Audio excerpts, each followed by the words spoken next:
আসসালামু আলাইকুম।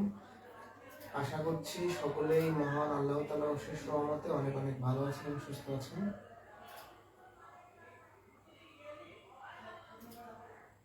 আজকে আমরা খুবই গুরুত্বপূর্ণ টাইপ নিয়ে আলোচনা করবো। টপিক হচ্ছে সমানুপাত ও ক্রমিক সমানুপাত। তো আমার সাথে যারা যুক্ত আছেন একটু জানাবেন কথা লেখাটা ক্লিয়ার কিনা। আজকে আলোচ্য বিষয় হচ্ছে সমানুপাত এবং ক্রমিক সমানুপাত।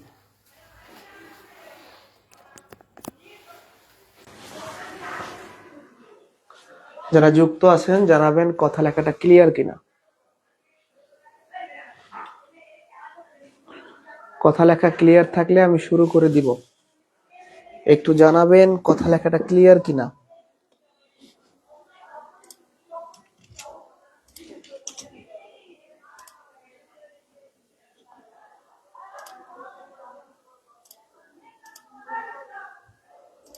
কথা লেখা ক্লিয়ার আছে? শুরু করব।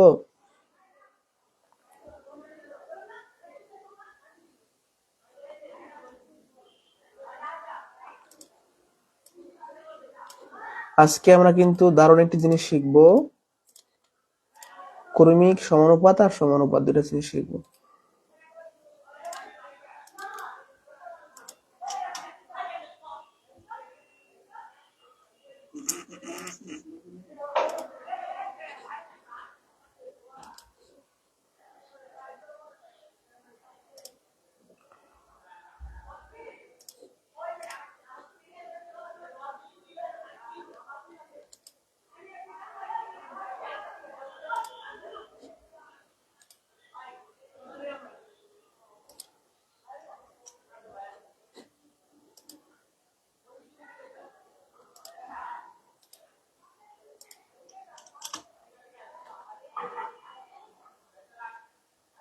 ক্লিয়ার আছে? শুরু করব।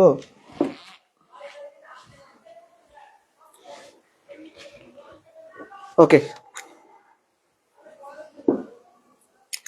যেহেতু ক্লিয়ার আছে শুরু করা যায়।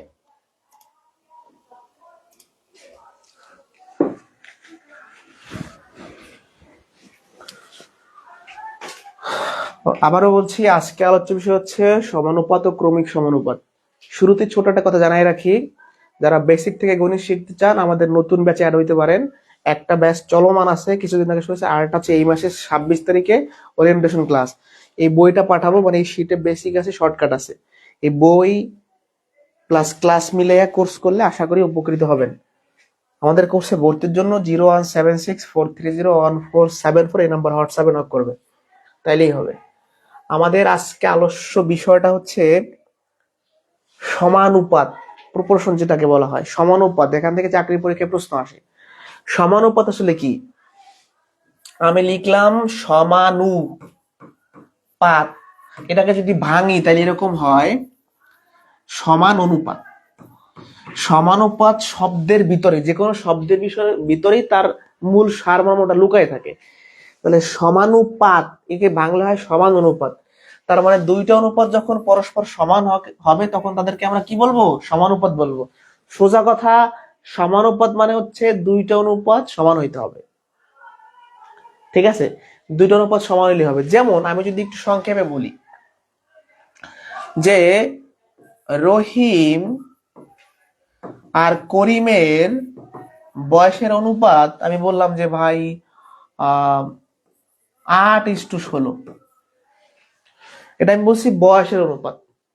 এবার যদি বলি যে চিপস চিপস আর হচ্ছে মুড়ি বা ঝালমুড়ি, এদের মূল্যের অনুপাত বা টাকার মূল্যের অনুপাত হচ্ছে, আমি বললাম 1:2। তাহলে এটা হলো বয়সের অনুপাত লিখছি, এটা হলো চিপস আর মুড়ির অনুপাত লিখছি, মানে চিপস আর মুড়ির টাকার অনুপাতটা লিখছি বা মূল্য। এখন এই দুইটা সমানুপাত কিনা, এই দুইটার তখনই সমানুপাত হবে যখন দুইটা অনুপাত সমান হবে। তাহলে একটা 1:2, একটা 8:16। এবার দেখেন 8:16 এটাকে ভাঙাইলে কি হয়? এটা আমরা যদি লঘিষ্ঠ করি বা ছোট করি, 8 দিয়ে ভাগ করলে এখানে 1, এখানে 2, তার মানে এটা হলো 1:2। তাহলে এই যে বয়সের অনুপাত এটাও 1:2, এই যে মূল্যের অনুপাত এটা 1:2। এই দুটো অনুপাত সমান হওয়ার কারণে এদের নাম হবে সমান অনুপাত। যারা বুঝি নাই 1:2, এটা 1:2, এই দুই জায়গার অনুপাত সমান হওয়ার কারণে নাম হচ্ছে সমানুপাত। আমি মুছে দিলাম, আবারও বলছি, একটা অনুপাত যদি 1:2 হয় আর একটা যদি 1:2 হয়, এরা কি হয়? সমানুপাত হয়। হ্যাঁ, মানে সমানুপাত হয়। আবার যদি বলি x:y, আর অনুপাত x:y, এই দুইটা অনুপাতকে আমরা সমানুপাত বলবো, যেহেতু এরা সমান। সমানুপাতে 4টা রাশি থাকে। এটা হলো 1 নম্বর রাশি, এটা 2, এটা 3, এটা 4। তাহলে সমানুপাতে 4টা রাশি। এই এক্স আর মানে এই যে এক্স আর এই ওয়াই, এটা দুই পাশে আছে, এদেরকে বলা হয় প্রান্তীয় রাশি। এগুলো জানতে হবে, প্রান্তীয় রাশি। আর এই দুইটাকে বলা হয় মধ্য রাশি। তাহলে কথা কি বুঝতে পারছি আমরা? আমি এখন পর্যন্ত যে বিষয় দুইটা বলছি, যে দুইটা অনুপাত সমান হইলে তাদের নাম হচ্ছে সমানুপাত হয়। সমানুপাতে মোট 4টা রাশি থাকে, 1, 2, 3, 4। প্রথম রাশি এবং চতুর্থ রাশিকে বলা হয় প্রান্তীয় রাশি, দুই প্রান্তে আছে। আর মাঝখানে দুইটাকে বলা হয় মধ্য রাশি। এটা তো আর মুখস্থ করার কিছু নাই, বুঝে বুঝে পড়লেই হবে। তাহলে এইটুকু আমরা বুঝে গেছি। এবার আমি সামনে চলে যাব। একটা সহজ জিনিস, তাও অনেকে ভুল করতে পারে। যেমন এই প্রশ্নটা আসছে রেলপথ মন্ত্রণালয় উপসহকারী প্রকৌশলী, এটা ভালো মানের একটা পরীক্ষা। একটা কথা আমি এখানে লিখে রাখছি যে সমানুপাতের প্রান্তীয় রাশিদের গুণফল মধ্য রাশিদের গুণফলের সমান হয়। এটা কেন লিখছি আমি দেখেন, একটা অনুপাত x:y, একটা অনুপাত হচ্ছে x:y, এই দুটো অনুপাত সমান বিধেই তো নাম সমানুপাত। তাহলে প্রান্তীয় রাশির গুণফল মধ্য রাশির গুণফলের সমান হয় কিনা দেখেন, xy গুণ করেন xy, এই দুটো গুণ করেন yx, তাই একই কথা, xy yx একই কথা, তাহলে গুণফল সমান। আপনাকে যদি আর একটু বিস্তারিত বুঝাই, একটা অনুপাত লিখলাম 1:2, একটা লিখলাম 1:2, এই দুটো অনুপাত সমান হয়, নাম সমানুপাত। 1 আর 2 গুণ করলে কত হয়? 2 হয়। 2 আর 1 গুণ করলে কত হয়? 2 হয়। তাহলে অনুপাতের যে সমানুপাত আছে, সমানুপাতের প্রান্তীয় রাশির গুণফল মধ্য রাশির গুণফল সব সময় সমান, এটা কথাটা সত্য। তাহলে এই কথাটা যদি সত্য হয়ে থাকে, আমাকে বলছি যে 4টি সমানুপাতিক রাশির প্রান্তীয় রাশির গুণফল 48, তাহলে মধ্য রাশির গুণফল কত? প্রান্তীয় রাশির গুণফল যা হবে মধ্য রাশির গুণফল তাই হবে, সমান। একটু বুঝাই, আর একটু বুঝাই।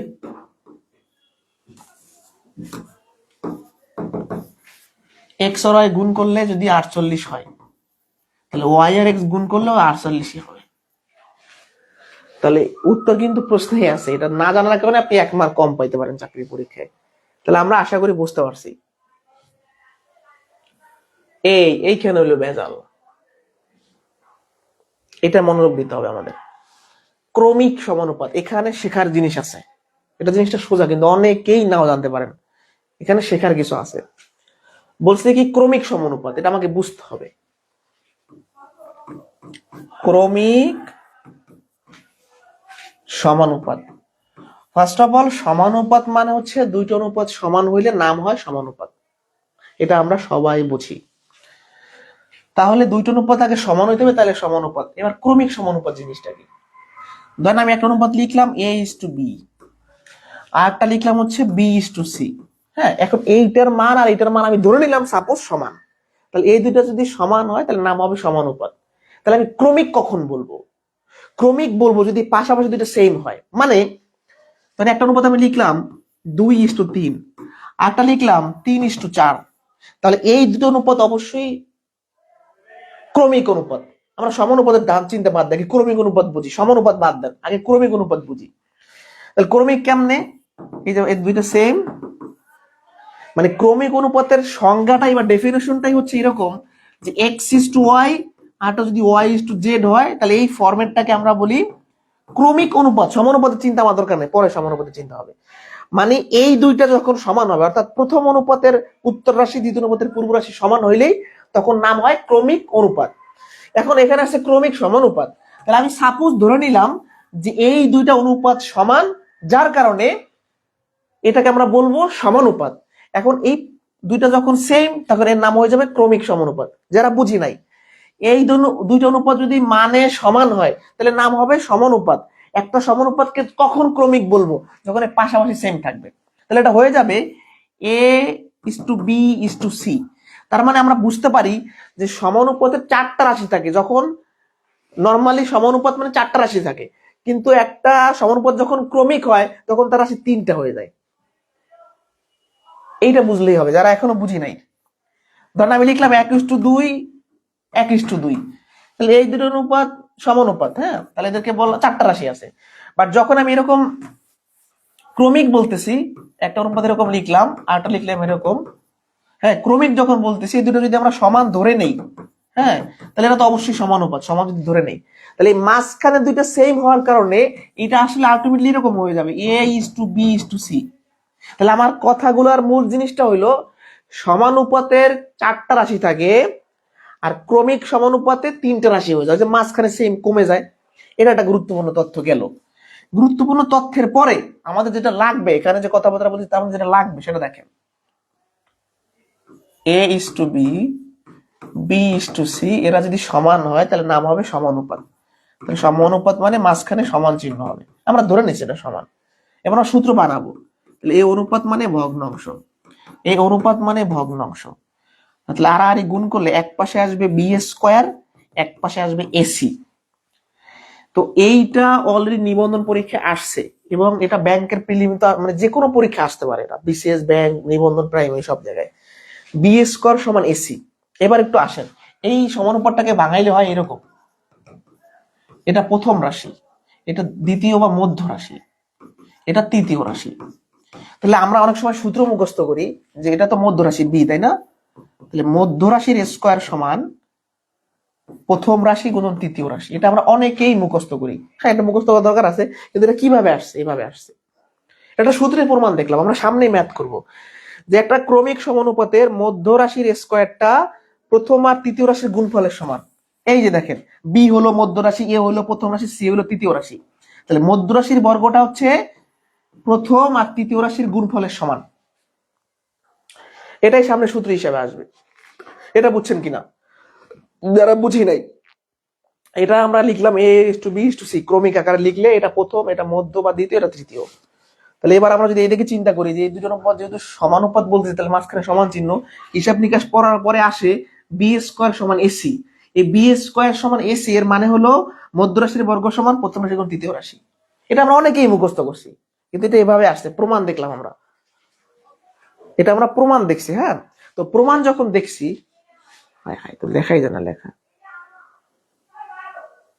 একটু ছোট করি স্ক্রিনটা। হ্যাঁ, ওকে, এবার ঠিক আছে।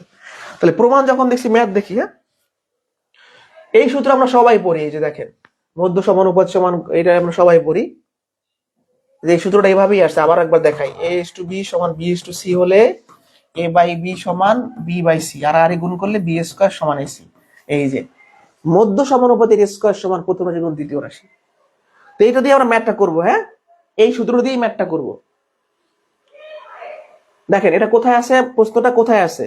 প্রশ্নটা হচ্ছে সপ্তম শ্রেণীর বোর্ড বইয়ের দ্বিতীয় অধ্যায় উদাহরণে আছে, এনএসআর পরীক্ষা আসছে, নিবন্ধনে আসছে, সামনে নিবন্ধন দিবেন। তো আমাদের ব্যাচ এরকম বেছে বেছে টাইপ ভিত্তিক ম্যাথ করবো, কোনো এলোমেলো ম্যাথ, অধ্যায় ভিত্তিক 80টা ক্লাস হবে। তো এই মাসেই শুরু হচ্ছে নতুন ব্যাচ। আপনি একটা সুবিধা পাবেন, আমাদের ব্যাচ কিছুদিন একটা শুরু হয়েছে কিছুদিন আগে, ওই ব্যাচে ক্লাস করতে পারবেন, আবার নতুন ব্যাচেও ক্লাস করতে পারবেন।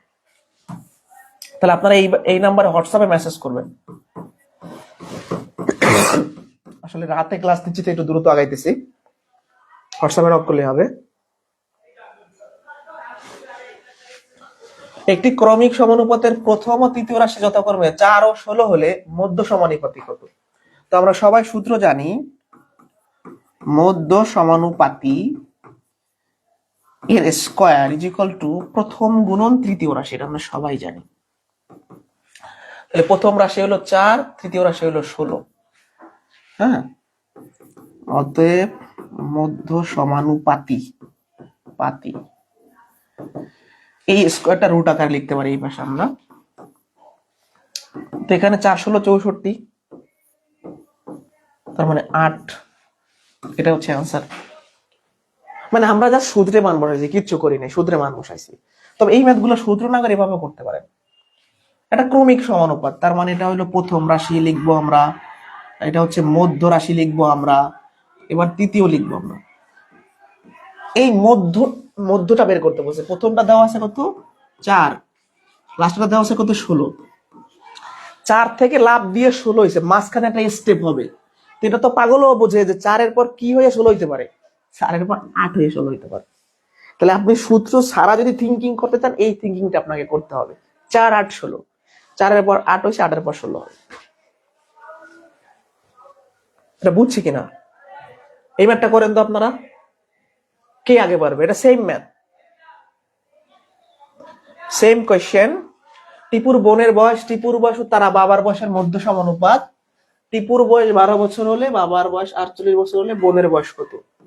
এটা বের করেন, এটা বের করেন। 43 নাম্বারটা দেখি কে পারে। 43 নাম্বারটা বের করেন।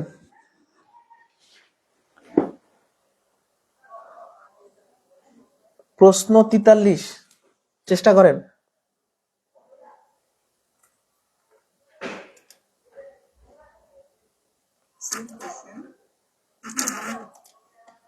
তেতাল্লিশ নাম্বারটা বুঝতে পারছে কিনা?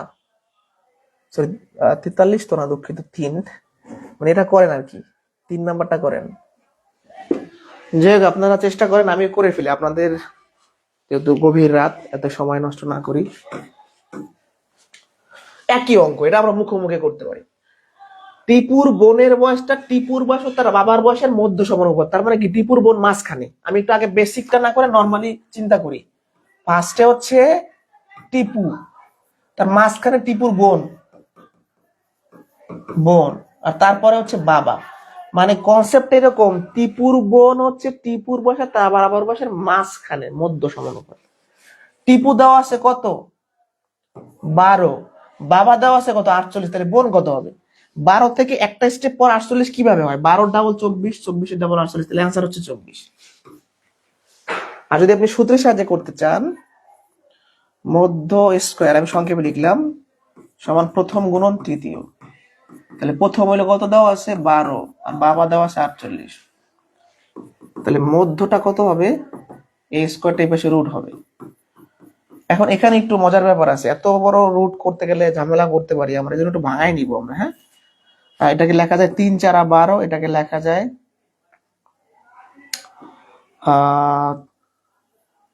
3 12 48। হ্যাঁ, সরি, 3 12 তো 36, 4 12 48, এভাবে লিখতে পারি, এভাবে লিখতে পারি। আমি ছোট করে নিচ্ছি, আমার কথাটা বুঝতে পারবেন একটু পরেই। এবার এই 4 আর 4 গুণাকারে আছে মানে কত? আর একটু ছোট করি এটা, হ্যাঁ, আর একটু ছোট করি, মানে আমি আসলে 12 48 গুণ করতে চাচ্ছি না। 3 4 12, এটাকে লেখা যায় 3 16 48, এভাবে লিখি আমরা। হ্যাঁ, তাহলে এটা যদি লিখি, 3 আর 3 গুণ করলে কত হয়? 9, আর এখানে 4 রাখলাম, এখানে 16 রাখলাম।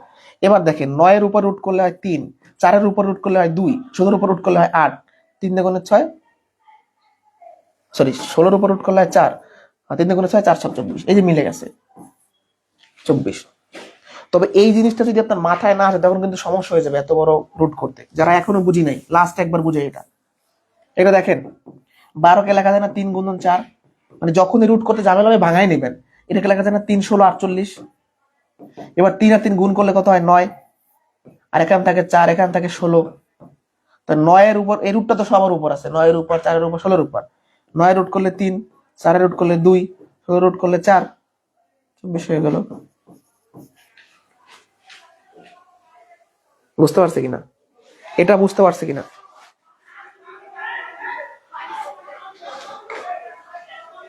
এটা বুঝলে আমরা সামনে যাব।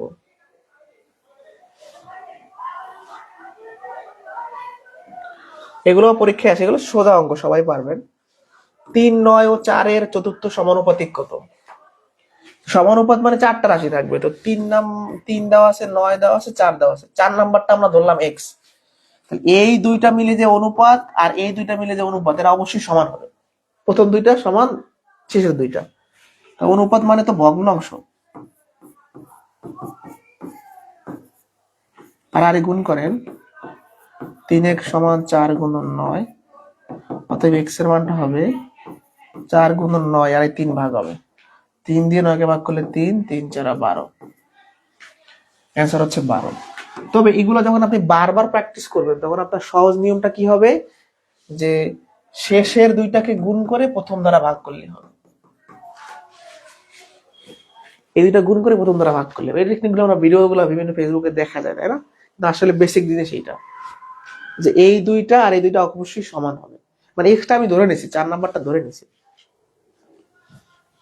এটা করেন তো কত হবে দেখি, এটা নিবন্ধনে আসছে, এটা আসছে হচ্ছে আপনার 14তম নিবন্ধন। এটা করেন, এটা করে কমেন্টে জানান।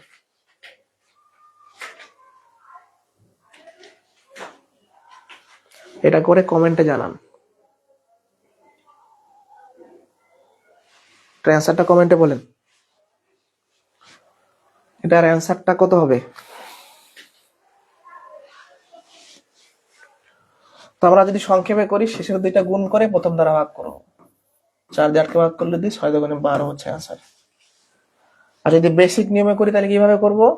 প্রথমটা দেওয়া আছে 4, পরেরটা 6, পরেরটা 8, লাস্টেরটা আমরা 14টা ধরলাম এক্স।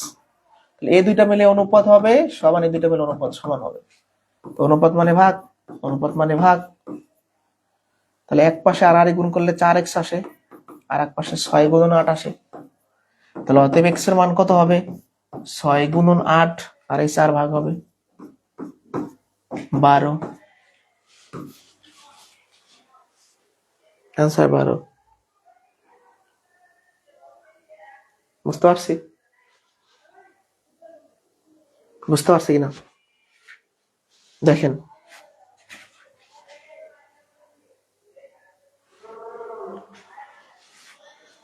ওকে, আজকে এ পর্যন্তই। আমাদের আগামীকালকে ইনশাল্লাহ চেষ্টা করবো লাইভ ক্লাস নেওয়ার জন্য। প্রতিদিনই লাইভ ক্লাস নিব, এর আগের দিনও নিয়েছি। তো